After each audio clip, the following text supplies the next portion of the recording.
Hi, today's review is on the Kate Daniels series by Ilona Andrews, and Ilona Andrews is a husband-wife writing duo, and this series has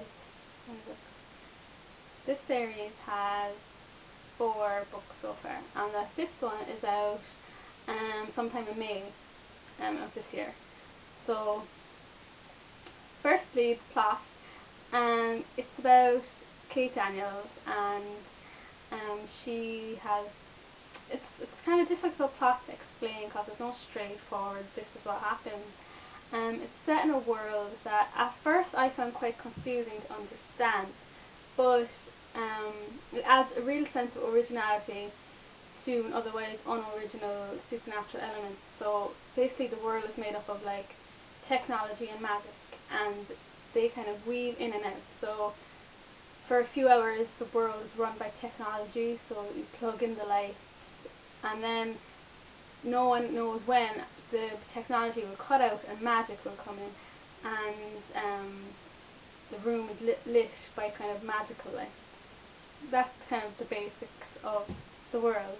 So people don't like to use cars, they prefer to use horses, because you could be driving away in your car and then technology would switch off and magic would switch on and your car wouldn't work. So I think that's quite interesting. I never really read about that before in any other books. And then the kind of other supernatural elements are the shapeshifters and werewolves, and she's kind of, I don't know how to explain it, she's kind of like a sorcerer type. She just has powers basically, and there's other different kind of magical elements, and it's kind of a sophisticated series, and it's really well written, and I love this series. It's probably like the first two books. I didn't think much of them. They had good plot, good pacing, and good protagonists and everything, good stories, but they didn't stand out to me. And then by the time I got to the third book, I loved this series, particularly because of the kind of love storyline in it. But the overall kind of supernatural plots are really good. They're exciting. They're paced well. Good mysteries. And just a great bunch of characters. So I definitely recommend this series. I love it. And it's written so well. It's great when you're confident in the authors to produce just a good quality book and good written book. And it's harder than you think to get books that are just written well. They can have good stories, good characters, but just the writing itself. And this kind of has all of that. So if you read the first two books and you're not kind of excited by it, stick with it, because third and fourth they get really good, because you get into the characters' lives a bit more. So yeah, recommended, and check them out. I'm going to move on to kind of more spoilery review now. I know I didn't mention much there because I don't want to spoil it too much for you, but if you don't want any details or spoilers now, please switch off. Okay, so Kate, the protagonist, she's probably one of my favourite protagonists. She's like fiercely independent and tough, but underneath all that bravado, she's quite she's caring and loyal and kind of vulnerable. She just hates her life, and she's fed up with being alone.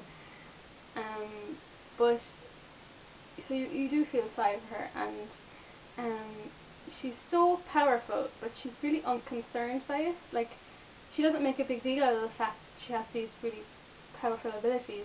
And I like that about her. Like, she appreciates it, but she doesn't have a big ego about it. So I like that about her, and she's like a fierce warrior as well with her swords. But that's kind of counteracted by the fact that she can get hurt. And I love actually the parts where she does get hurt, because one, you get to see that she's not invulnerable, and two, you get to see how other characters care about her, which is always nice. Roland, I think in the book, her father, is written that you really do get a sense of how kind of dangerous he is, and how dangerous Kate's life is, being his daughter.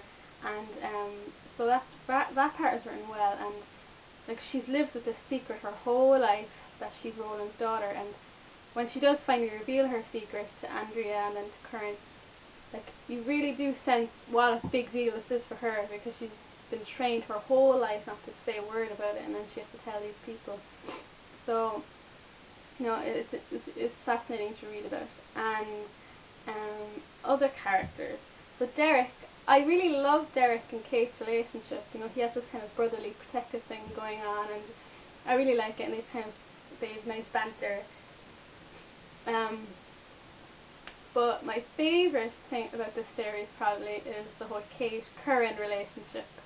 It's probably they're probably one of my favourite fictional novel couples, and it's probably just because it's written well and it develops well. Like, they gradually kind of get to know and like each other, and they have this witty banter, and they argue and fight constantly, but overall you know that they would like die for each other, and by the fourth book they're like crazy in love with each other, and it's really nice to see. And but they're not too intense. Like, they have their separate lives. They don't have to be around each other 24/7.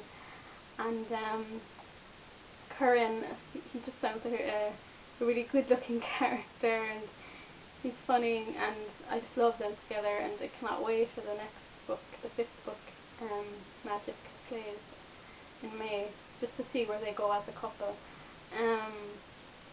Yeah, they're great together. So as I said, the third and fourth book will probably be my favourites. Just because you get to see Kate and Curran kind of more close together, and the stories themselves are a lot better too.